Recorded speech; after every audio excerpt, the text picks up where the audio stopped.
తన birthday party వివాదంపై స్పందించారు సింగర్ మంగ్లీ. తన కుటుంబ సభ్యులు స్నేహితులతో పార్టీ చేసుకున్నట్టు చెప్పారు. డీజే సిస్టమ్, లిక్కర్ పార్టీకి పర్మిషన్ తీసుకోవాలని తనకు తెలియదన్నారు. తెలిస్తే ఖచ్చితంగా అనుమతి తీసుకునేదానినంటూ వీడియో రిలీజ్ చేశారు.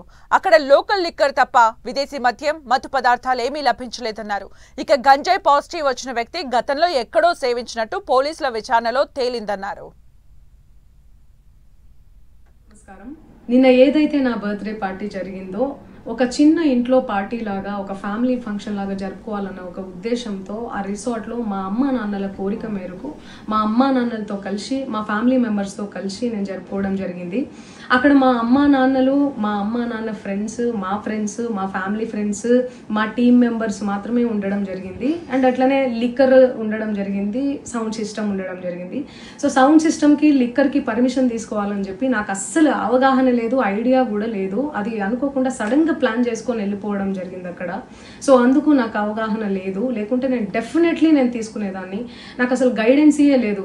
ఎవరైనా గైడ్ చేసినా కూడా నేను పర్మిషన్ తీసుకునేదాన్ని, లేకపోతే నేను ఎందుకు ఇలా తెలిసి చెయ్యను కదా.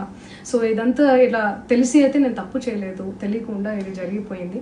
అండ్ అక్కడ లోకల్ లిక్కర్ తప్ప అసలు వేరే ఏ ఇతర పదార్థాలు, మత్తు పదార్థాలు కానీ వాడడం అసలు జరగలేదు. అక్కడ దొరకలేదు కూడా, పోలీసులు సెర్చ్ చేసినా కూడా. అండ్ అక్కడ ఎవరికైతే పాజిటివ్ వచ్చింది అని చెప్పి పోలీసులు చెప్తున్నారో ఆయన ఎక్కడో ఒక చోట తీసుకున్నాడు, ఎప్పుడో తీసుకున్నాడు అని చెప్పి తేలిందని చెప్పి పోలీసులే చెప్పారు. అండ్ అది ఇన్వెస్టిగేషన్ కూడా జరుగుతుంది. మేము కూడా పోలీసులకు కోఆపరేట్ చేస్తున్నాము. అండ్ నేను ఎందుకు ఇలా చేస్తాను, అసలు నాకు తెలిసి ఎందుకు చేస్తాను, మా అమ్మా నాన్నలతో దట్టు, మా అమ్మా నాన్నలు పెట్టుకొని ఇలాంటివి నేను ఎంకరేజ్ చేస్తానా, ఇలాంటివి చెప్పండి.